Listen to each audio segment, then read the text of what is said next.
G'day guys, Mark here from Waikato Sheds with Andy from Feature Build.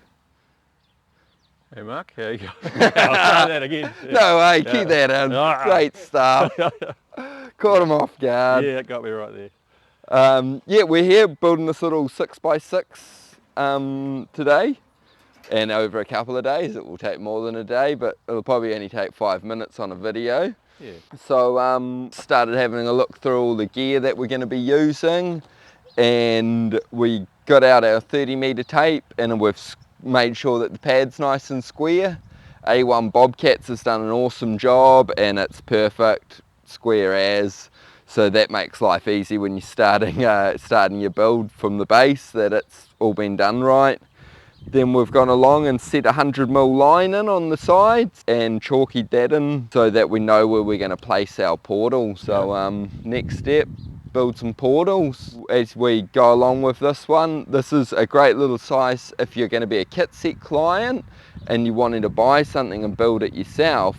We're going to go through on this one step by step and explain everything you need to do to be able to do that. We'll show you a few different tools that you need and everything else, and also at the end of it Andy's going to line the inside of it, so we'll be able to show you how to line it with ply and do all of that. Yeah.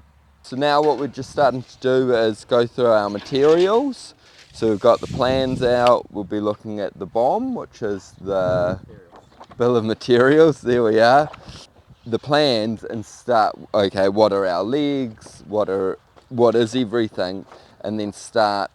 If we don't need something, I like to move it off to one side so it's not in the way, so you have a nice clean building site to work with. And then what we want is our far end wall first, and we're going to build that up, and then we're going to build our middle and our other end, and then we're going to be able to stand these up.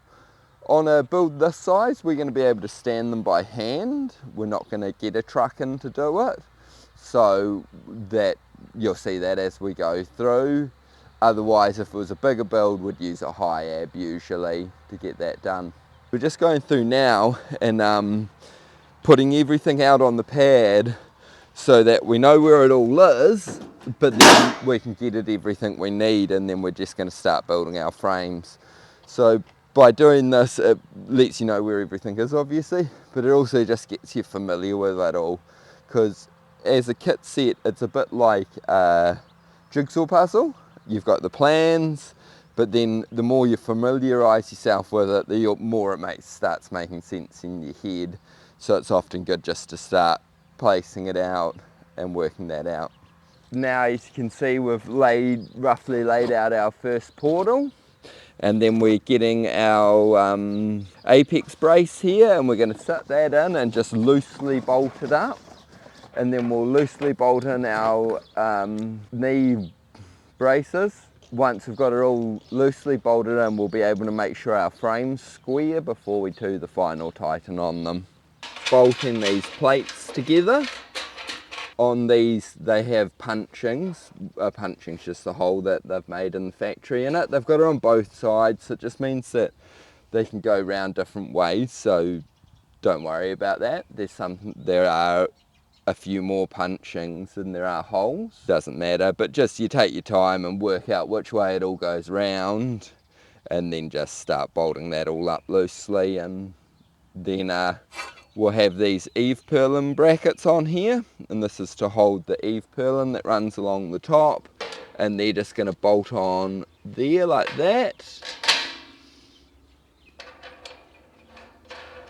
And they're sitting up at 100mm, so you have your top hats on, and then this is sitting up to hold the gutter line and your last fixing for your roof. So we're just going to put those on now, but then as we go we'll just readjust those to get everything spot on.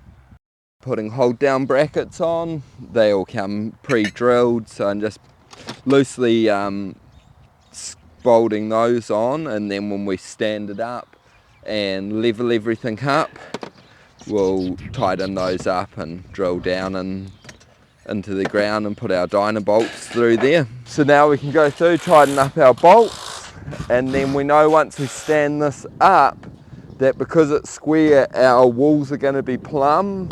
we'll double check that as we go, but if you start with it outer square, so it's like that, it's just, you're never going to get your shed right. So important piece to check.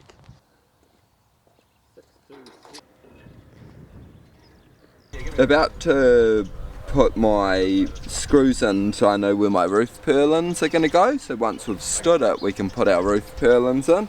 So on the plans, it's just got from here as 0, and then I've got my 751, 17, 19 measurements up. So I'm just going to put my tape measure on the end there, come up 751 and put a little mark, and then I'll go up and do the same again and again. Get my square, put a mark, and then I'm going to put a roofing screw into there, so when I slip my purlin on, that's just going to hold it into position, then I can screw that in. So that's all just in the plans there to let you know where to allocate those to. Because it's such a little shed, we're just going to have a go standing them by hand. Obviously any bigger you'd be getting a high ab in or a crane truck, but we'll just stand it up. We're going to put some bracing in, get this one nice and braced, then stand the next one and start putting the shed together.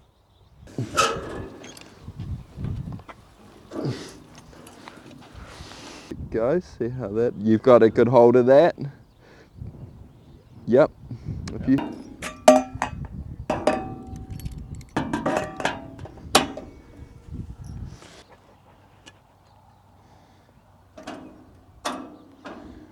cool.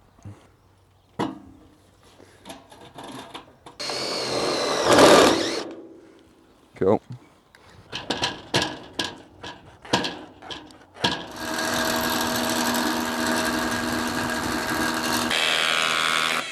How deep's that? Cool.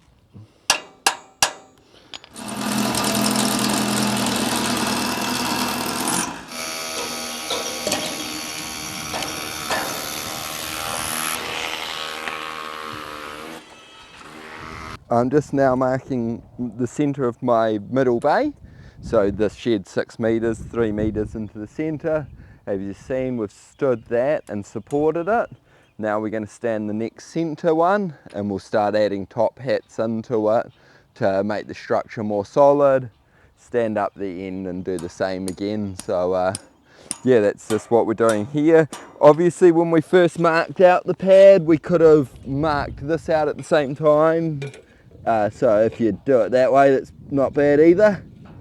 But just having a nice centre mark and thickening up my 100mm line here, so I know exactly where my leg's gonna fit into.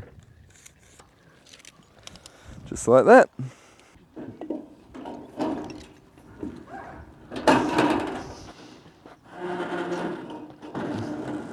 Beautiful.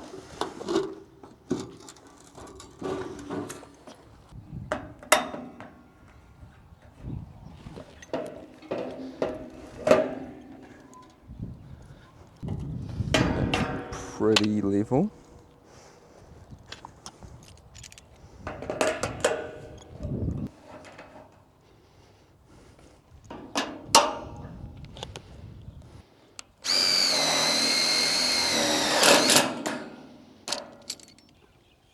Close enough.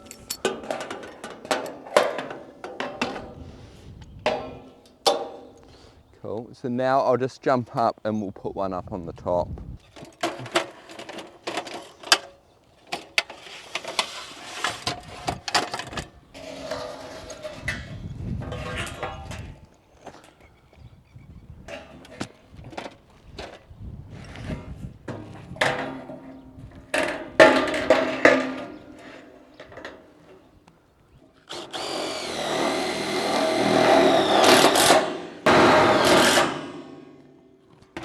We're starting to look more like a shed.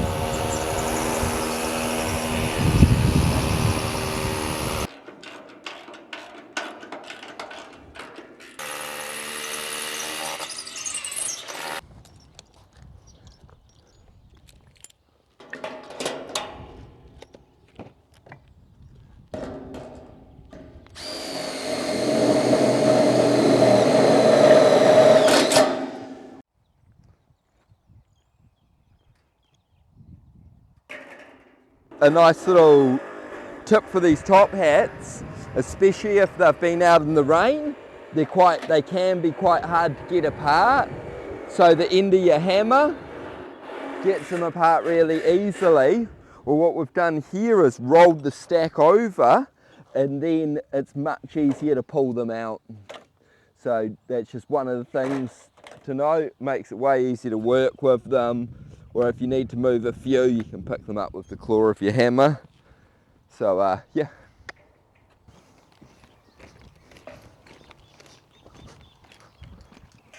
Another really essential tool is some of these C-clamps. I've gotten all mine from the Tool Barn in Morrinsville. Great guy, pop in there and check them out.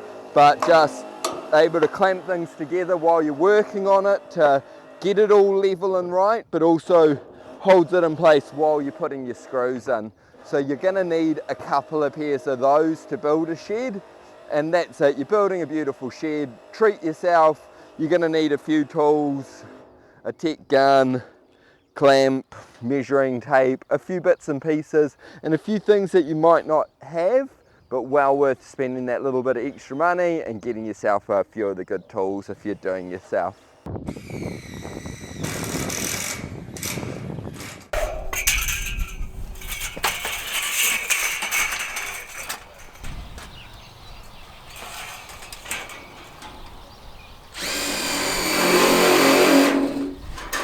So that's strap bracing. As you see, I've done those 2 bays. It's 4 screws at each end of your strap bracing to have that nice and secure. So that's all done now. We're pretty much coming to the end of day 1 on this build, and it's good to have that strap bracing in. We've got a lot of the top hats in, so the structure's really solid to leave for the night. Then tomorrow we'll come and finish up the rest of the structure. Cheers.